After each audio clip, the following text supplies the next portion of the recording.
Bonjour à toutes et à tous, chères enseignantes, chers enseignants stagiaires, chers chercheurs en didactique des mathématiques. Bienvenue dans cette nouvelle vidéo. Je vais vous parler dans le cadre de la 5e session d'un autre type de situation, à savoir la situation problème à dimension algébrique.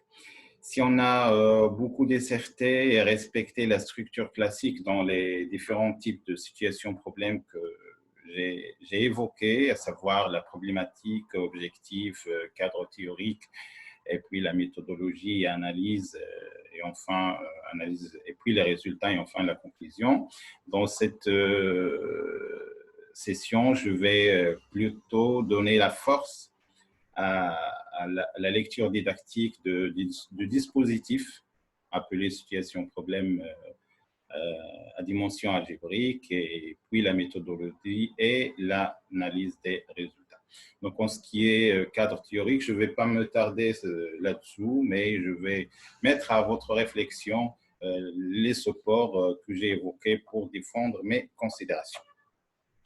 Alors, avant de se lancer dans les détails, je tiens d'abord à remercier en signe de gratitude le professeur M. Hassan Sqali, professeur titulaire du département de pédagogie de la faculté de l'éducation de l'université de Sherbrooke, qui j'ai pris d'après lui ce cadre, à savoir le courant Early Algebra. Early Algebra, où je vais détailler un petit plus vous parler un peu plus sur cette idée. Alors l'idée, en fait, c'est d'initier les élèves à l'algèbre depuis les mathématiques les plus élémentaires, c'est-à-dire depuis l'école primaire.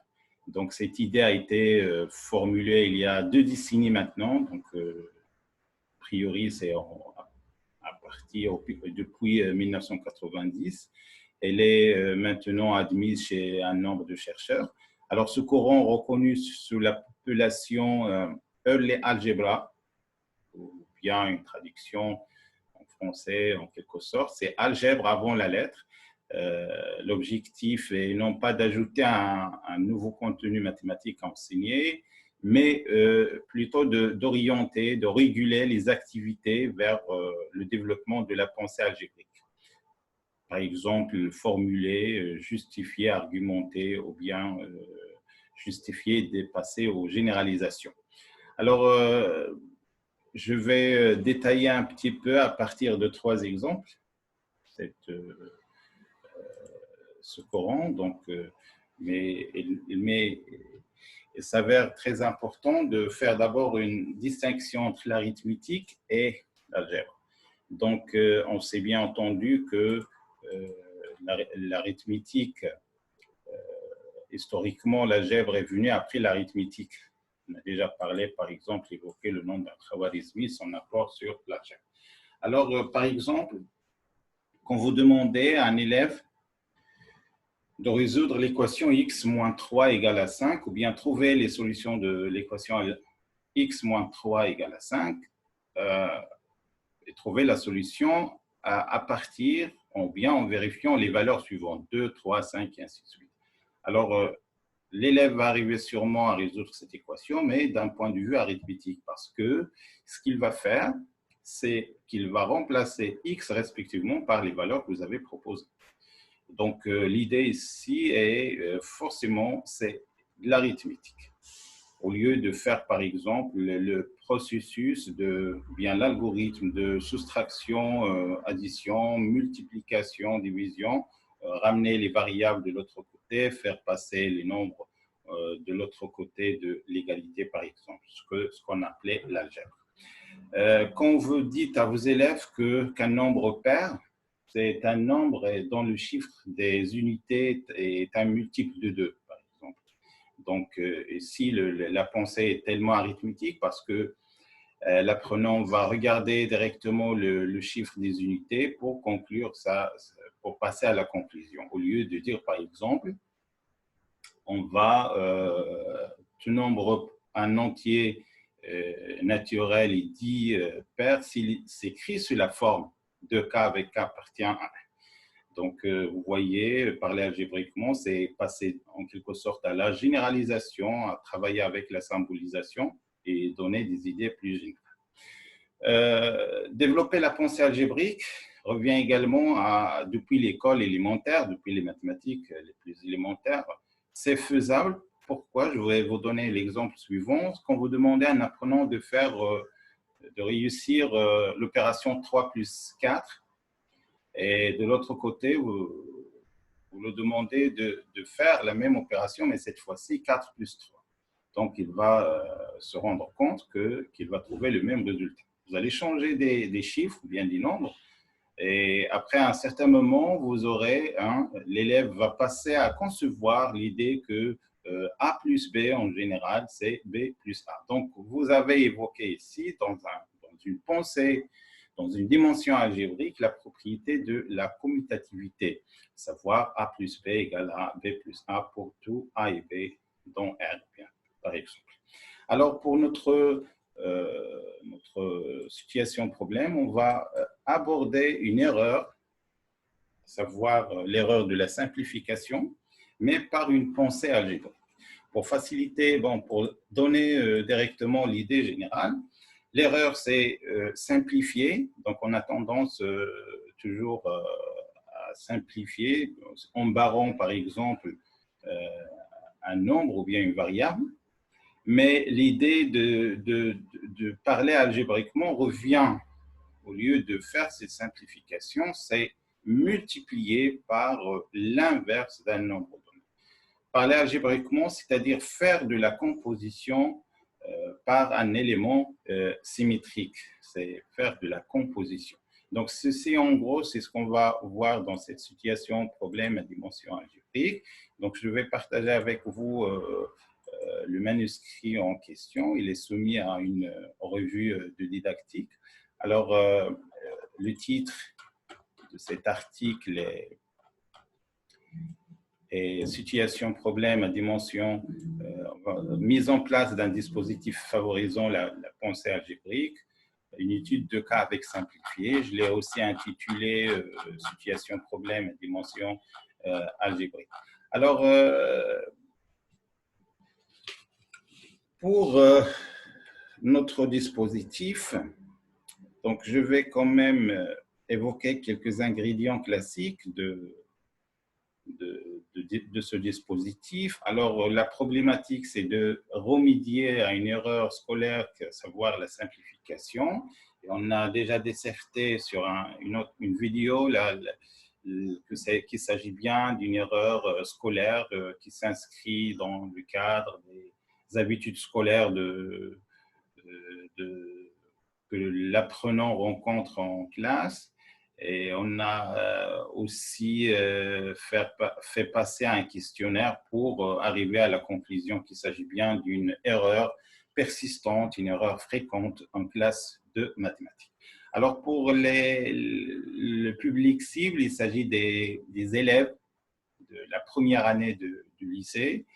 Et maintenant, le cadre théorique qu'on va aborder repose sur ce courant appelé courant Early Algebra, dont l'idée générale est de ne pas parler en langage littéral de l'algèbre, mais de faire développer une pensée algébrique, c'est-à-dire on va parler, on va faire signe, on va faire la construction de sens, on va animer des dispositifs, mais sans parler de langage algébrique d'un niveau supérieur. Alors, nous présentons brièvement le vocabulaire algébrique des outils sur lesquels l'enseignant pourrait s'appuyer pour déclencher implicitement une pensée algébrique chez l'apprenant, dans le but d'identifier ces conceptions subjectives, donc, qui sont souvent source d'erreurs. Et dans le but d'identifier, et ce relativement à notre thématique, il s'agit de termes génériques, l'élément symétrique. Alors, en quelque sorte, voilà, l'objectif de ce travail, c'est de créer un dialogue intérieur de l'apprenant avec soi-même, avec ses habitudes, ses conceptions, ses relectures subjectives, ses lectures subjectives, pour remédier à cette erreur de simplification. Et plus particulièrement, on va voir le terme générique, à savoir l'élément symétrique. Alors, pour entretenir cette erreur scolaire, qui est la simplification, nous proposons de mettre en place un dispositif particulier d'apprentissage qui permet à l'apprenant de douter sur ses réflexes quotidiens de l'activité mathématique. En particulier, ceux de calcul, ceux relatifs au calcul algébrique et qui lui permettent en outre de se poser des questions d'ordre sémiotique sur les symboles élémentaires mathématiques. Ainsi, nous voudrons travailler l'apprenant sur de nouveaux symboles et signes qui vont lui permettre de faire un second regard sur ces processus habituels du calcul algébrique. On signale à ce propos que le choix des nombres figurant dans la première question, donc on va énoncer le dispositif, est une variable didactique que peut utiliser l'enseignant, à savoir le nombre inverse, nombre opposé, nombre nul, pour guider l'apprenant à déceler la non-validité de ces quelques procédures de routine. Alors, voilà en gros les objectifs qui sont en relation avec un développement de la pensée algébrique, mais attention, sans faire évoquer le langage littéral de l'algèbre d'un niveau supérieur. Pour la description de notre dispositif, alors il est composé de 4 parties. La première partie à dimension historique autour de l'origine des symboles de l'addition et de la multiplication. L'objectif est de faire prendre conscience des avantages de la symbolisation actuelle ainsi que de changer la conception des objets mathématiques chez les apprenants. On a déjà parlé dans le cadre de notre situation problème historique de l'apport de l'histoire, donc cet aspect motivant.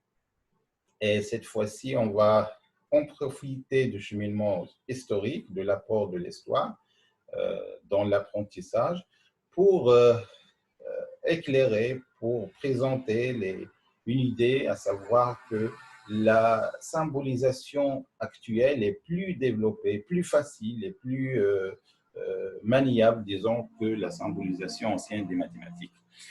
Deuxième chose, en fait, la deuxième partie, elle touche implicitement aux notions fondamentales de l'algèbre. Donc, on va voir quelles sont ces notions fondamentales d'algèbre, mais sans, comme j'ai déjà précisé, sans rappeler ou bien sans dire ou bien sans évoquer les noms, le langage littéral de l'algèbre. Le but est d'ouvrir les yeux des apprenants sur les transformations algébriques institutionnellement familières. Donc, c'est ça l'objectif de cette deuxième partie. Il y a des routines que l'élève travaille au quotidien, mais qui ne rendent pas compte de fait qu'il s'agit bien des opérations qui sont des opérations, bien des procédures purement algébriques.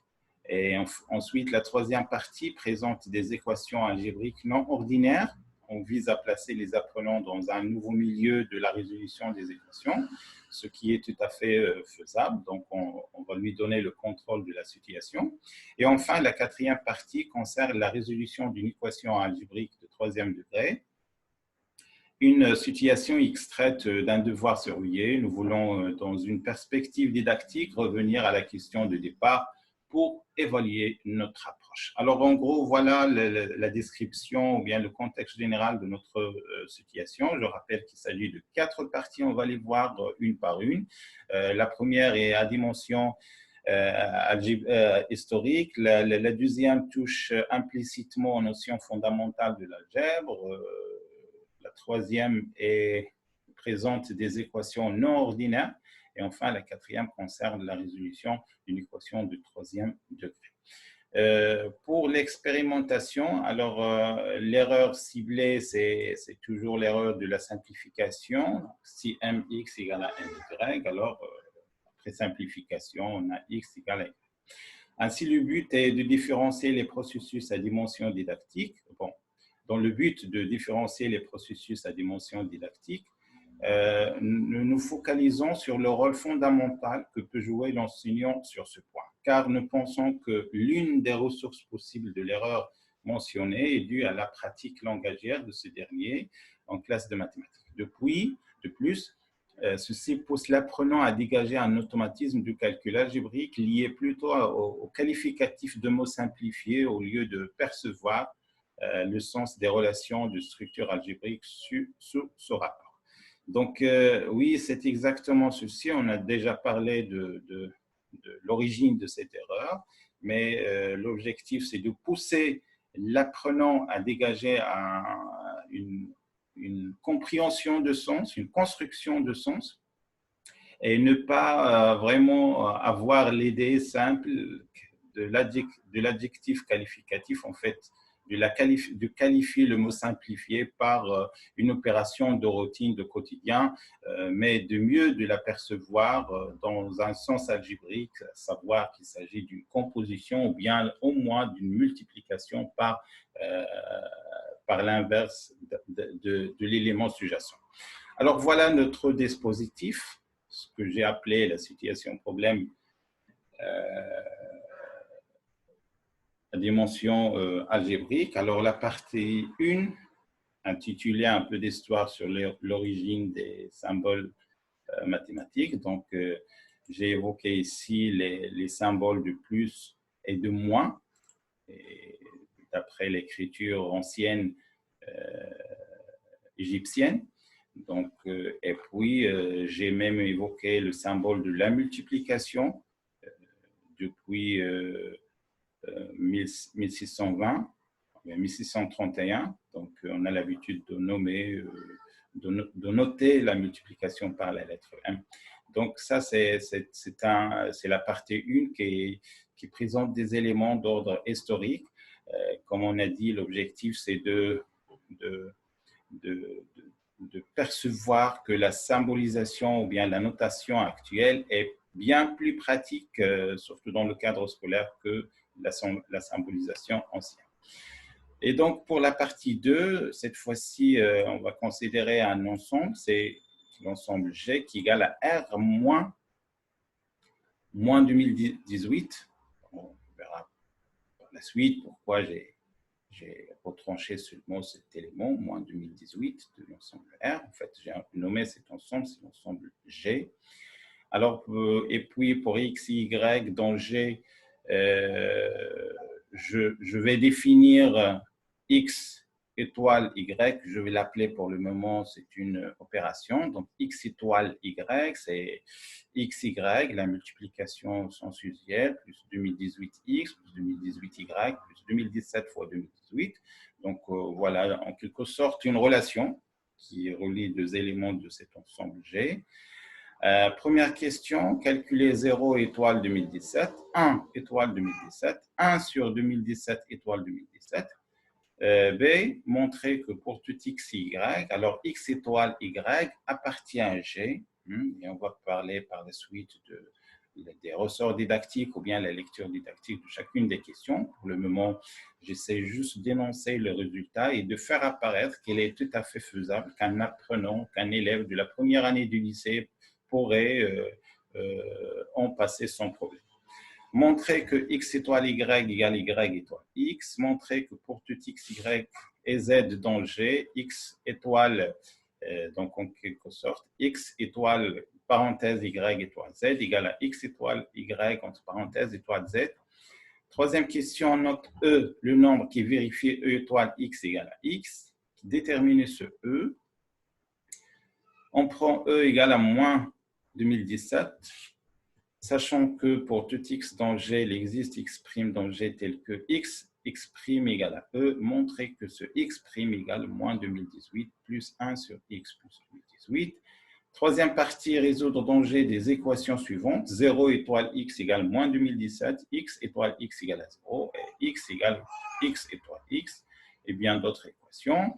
Et enfin, donc on va revenir sur Terre, disons, pour demander aux élèves de résoudre dans R l'équation suivante, x à la puissance 3 moins 4x carré égale à 5x. Regardez, bon, je vais vous rappeler qu'en général, une partie des élèves pour passer à résoudre cette équation algébrique. Il commence d'abord par simplifier par x, hein, et puis tenter de résoudre le trinôme de second degré égal à 0 par la méthode de discriminant. Donc, voilà donc la description et l'énoncé de notre dispositif appelé situation problème à dimension algébrique, et dont l'objectif est, du point de vue apprentissage, est de développer une pensée algébrique. On va parler de ça dans la suite. Vous pouvez noter qu'il s'agit de 4 parties. La première partie, la dimension historique. La deuxième partie, des définitions, savoir une relation, un ensemble.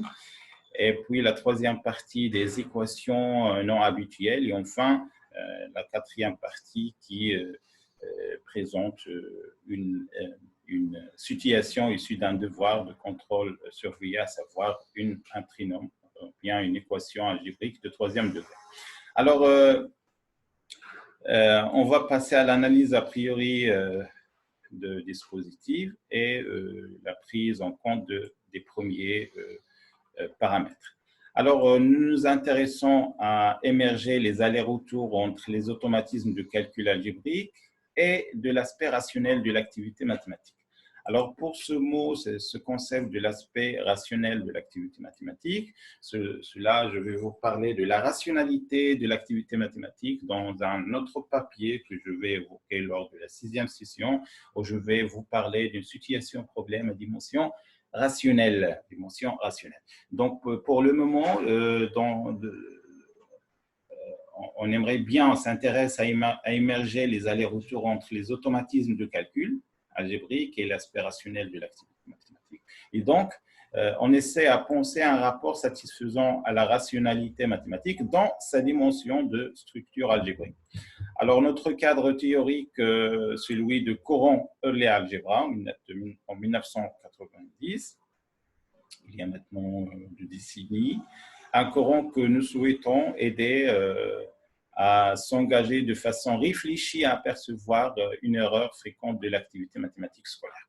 Alors, pour la lecture didactique de notre dispositif, l'erreur est bien claire, et bien l'opération de la simplification par la variable des 2 membres d'une équation qui peut être nulle. Alors, pour dépasser ce mode de résolution, ce mode d'automatisme de calcul,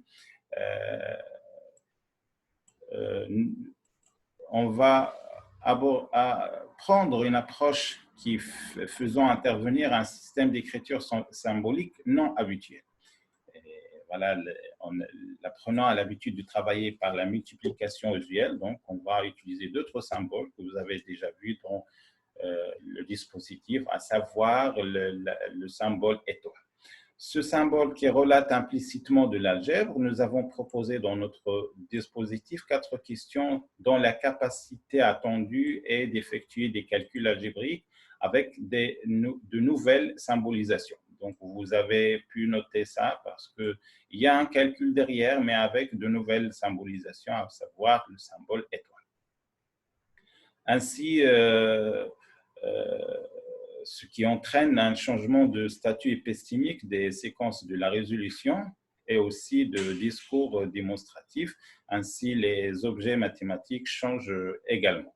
Donc, c'est tout à fait naturel. Donc, l'élève va travailler, ou bien l'apprenant va travailler prudemment parce qu'il ne va pas se lancer dans les habitudes qu'il y a dans les processus ou bien les procédures qu'il a l'habitude de faire habituellement lors de calculs arithmétiques ou bien du calcul algébrique, mais il va être prudent et ce changement de statut épistimique de ces situations change aussi, influence les procédures de résolution et aussi la méthode de voir les choses, de faire des démonstrations.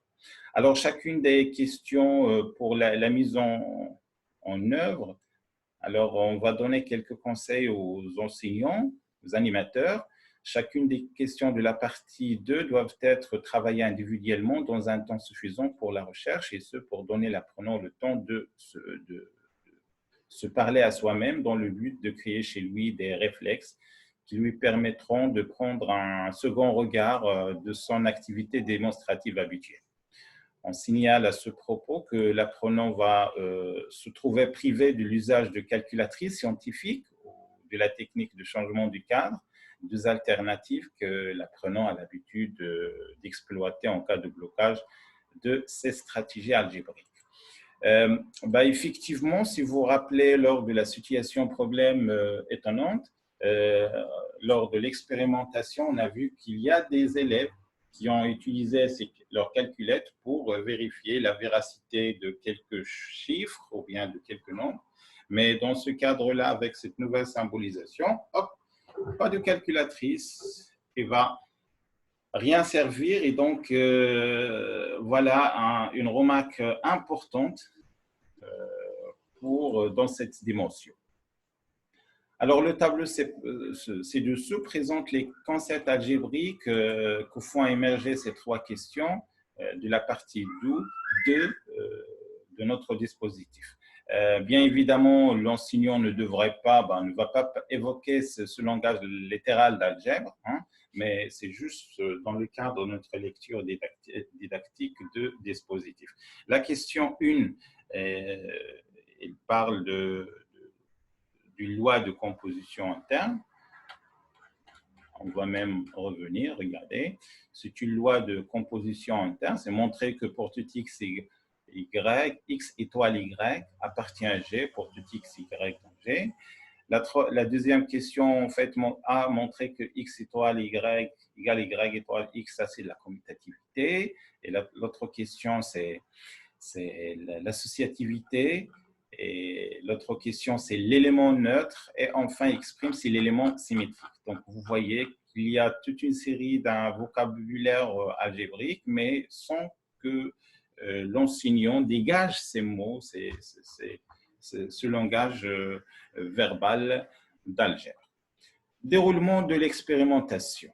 Alors, le déroulement de l'expérimentation, donc, on va diviser la tâche, le rôle de l'enseignant, parce qu'on a vu que l'enseignant, de temps en temps, un bon animateur, devrait faire qu'il fasse le mort pour laisser l'apprenant travailler. Il devrait intervenir dans des moments précis, il doit piloter l'action pédagogique, il doit prendre le temps exact et pertinent pour délivrer, pour institutionnaliser, pour évoquer un concept.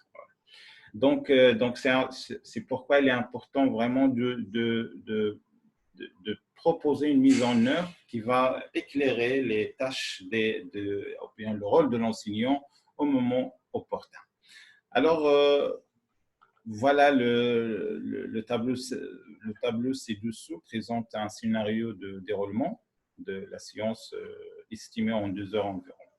Alors, le rôle de l'enseignant. À titre de motivation, l'enseignant présente l'introduction historique autour de l'origine des symboles plus, moins et multiplication, puis il distribue la feuille contenant la situation et demande aux élèves de travailler sur la question 1. L'institutionnalisation de la propriété de la loi de composition interne doit se faire sans utiliser littéralement le langage savant d'algèbre. Pour la deuxième partie, l'enseignant fait passer à la démonstration en soulignant que cette nouvelle loi dispose de deux propriétés, à savoir la commutativité et l'associativité.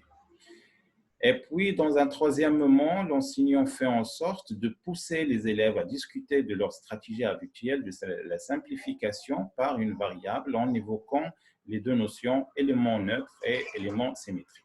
Et puis, dans un quatrième moment, l'enseignant encourage la diversité des stratégies de résolution et laisse la validation aux élèves en faisant rappeler au moment pertinent tout indice en relation avec la simplification. Donc, voilà donc le scénario proposé a priori pour l'expérimentation. Maintenant, on va voir le travail des élèves et analyse de l'expérimentation. Alors, cette mise en œuvre a été observée dans 2 classes de tronc commun scientifique à la fin du mois de janvier. Ces deux classes avaient passé le contrôle contenant le chapitre équation-inéquation. Les élèves étaient, pour la plupart, des élèves d'un bon niveau. Du fait qu'ils réussissent une sélection pour l'accès à la branche baccalauréat international option français. Les phases ont été retranscrites. Une analyse a posteriori a été réalisée à partir de cette analyse. Le tableau ci-dessous illustre les liens opérés par les élèves entre les consignes de dispositif et la pensée algébrique. Alors, voilà ce qu'on a récolté, ce qu'on a bien noté de point de vue pensée algébrique, bien sûr en relation avec les questions proposées par notre dispositif, à savoir la situation problème à dimension algébrique. Alors pour la question 1, bien évidemment, je vais vous laisser le manuscrit une fois publié, comme ça vous pouvez lire et prendre les choses vraiment avec la précision demandée. 1 étoile 2017 supérieur à 1 sur 2017, étoile 2017, déclame un élève. Je m'attendais plutôt au contraire. Donc, normalement, l'apprenant dans ce cas-là, une fois qu'il a noté l'existence de 1 étoile 2017, il s'attend vraiment à savoir, à voir le résultat qu'a l'habitude de travailler. Ça veut dire la multiplication de 1 fois un nombre, c'est toujours le même nombre, ce qu'il n'a pas trouvé dans cette question. 0 étoile 2017 n'est pas égal à 0 et donc le symbole étoile ne représente pas la multiplication. Voilà donc une idée aussi très importante parce qu'on a l'habitude en fait, les routines de calcul algébrique, le calcul habituel en classe, 0 fois quelque chose, c'est 0. Mais dans ce cas-là, 0 étoile 17 n'est pas égal à 0, déclame un élève, et donc le symbole étoile ne représente pas la multiplication. 1 étoile 2017 est différent de 2017, donc le symbole étoile ne représente pas, 1 étoile 2017 est différent de 2018 et donc le symbole étoile ne représente non plus l'addition. Donc vous voyez que en général, l'apprenant a ces deux alternatives, pas plus. Soit on fait de la multiplication, bien sûr, et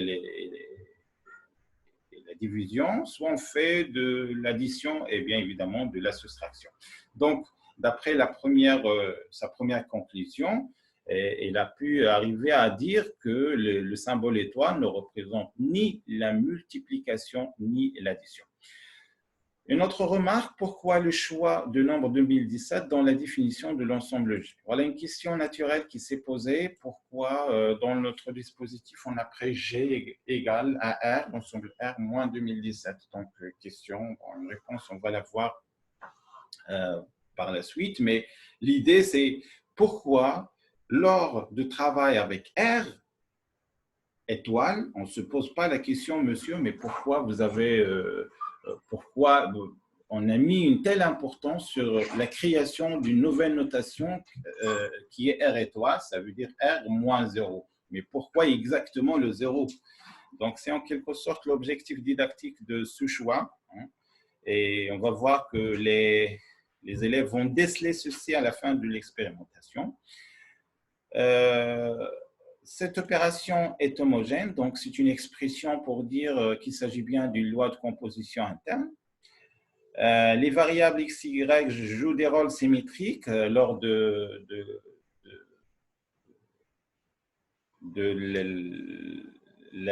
la commutativité. C'est une expression pour mentionner la commutativité. Donc, l'opération est commutative. Donc, voilà en quelque sorte des résultats des théorèmes en acte qui sont corrects et que l'apprenant a décelé lui-même avec les outils qu'a l'habitude de travailler avec. Pour l'associativité, voilà ce qu'il a prononcé, un élève. Les parenthèses ne jouent aucun rôle. Donc, vous voyez que derrière, il y a toute une pensée. il y a toute une activité mathématique, des conclusions, des propriétés, hein, mais disons qu'ils sont en quelque sorte mal exprimés ou bien n'ont pas exprimé le langage savant de l'algèbre, mais c'est tout à fait naturel. Mais pour nous, c'est faire parler les apprenants avec ces démarches de démonstration mathématique, et ça, c'est très important. L'élément E ne fait aucun changement par l'opération étoile, c'est un élément figé. Donc, voilà une autre expression pour dire qu'il s'agit bien d'un élément neutre. C'est intéressant de voir que l'élément exprime est bien défini car le dénominateur n'est pas nul. Donc, une remarque, c'est que si vous voyez l'expression de l'élément symétrique exprime, l'élève a pu remarquer, regardez, que cet élément il est bien défini. Dire déjà qu'il est bien défini, ça veut dire est-ce que x plus 2018, est-ce qu'elle est différente de 0? Oui, parce que x appartient à g, et g c'est R moins 2018. Peut-être il y a une erreur quelque part, mais je vais la rectifier un peu par la suite. Mais c'est plus intéressant qu'il y a cette remarque. Maintenant, regardez-moi cette dernière phrase. Je comprends maintenant pourquoi on a choisi de mettre 2018 dans la définition de l'ensemble G et donc dans la même logique pour l'ensemble R étoile. Je répète cette conclusion très importante. Je comprends maintenant pourquoi on a choisi de mettre 2018 dans la définition de l'ensemble G et donc dans la même logique pour l'ensemble R étoile. Donc, voilà des conclusions qui sont on va les commenter. Donc, suite à des interactions à un certain nombre de concepts liés à l'algèbre, les élèves ont manipulé des outils et ont contrôlé adéquatement la syntaxe et surtout la sémantique.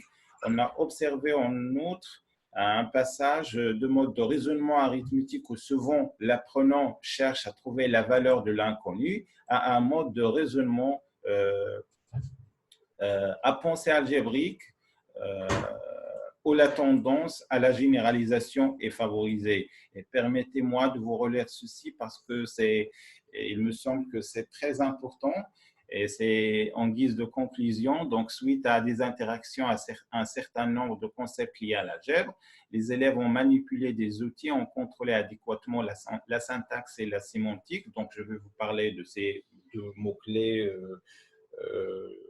dans la prochaine situation, la syntaxe et la sémantique, et surtout la sémantique, qu'est-ce qu'on entend par la sémantique.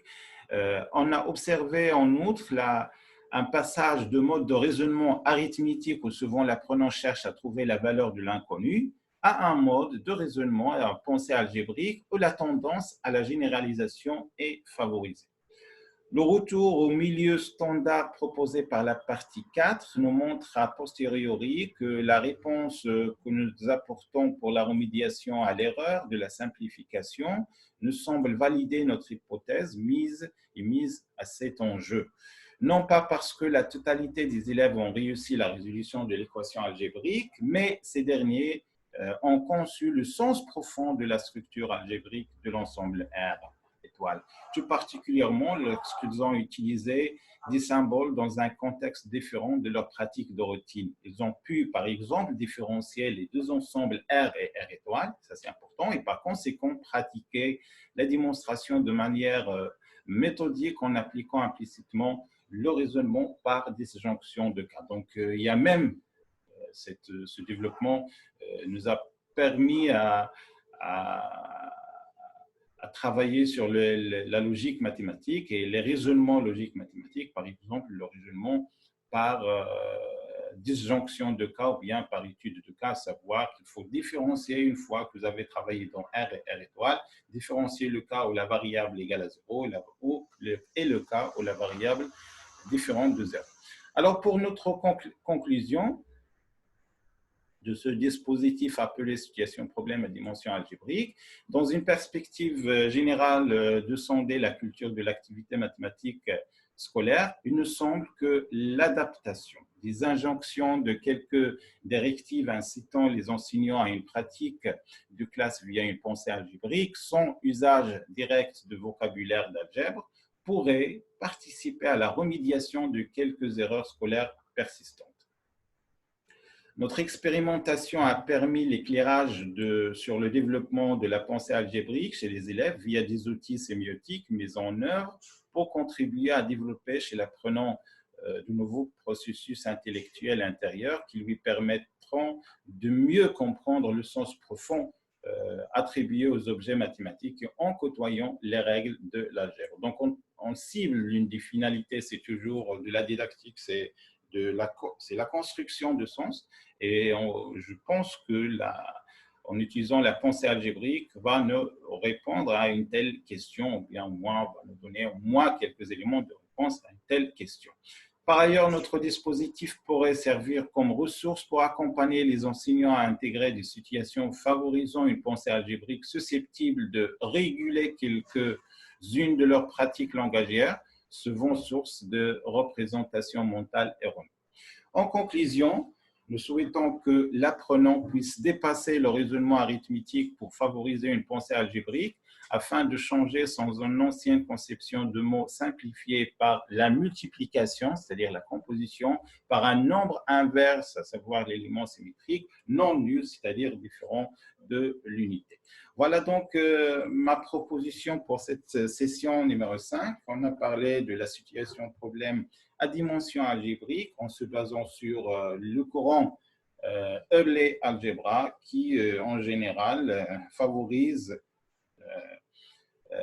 la pensée algébrique et donc sans évoquer le langage littéral de l'algèbre, le langage savant de l'algèbre. Donc, j'espère bien que vous avez décelé quelques réflexions concernant le rôle de l'enseignant plus particulièrement. C'est très important d'avoir un enseignant réflexif qui est attentif à ces paramètres et à ces variables didactiques. Merci de votre attention. Je vous donne rendez-vous la vidéo prochaine. On va parler d'un autre type de situation problème, à savoir la situation problème à dimension rationnelle. Donc, d'ici là, prenez soin de vous. Excellente journée. À bientôt.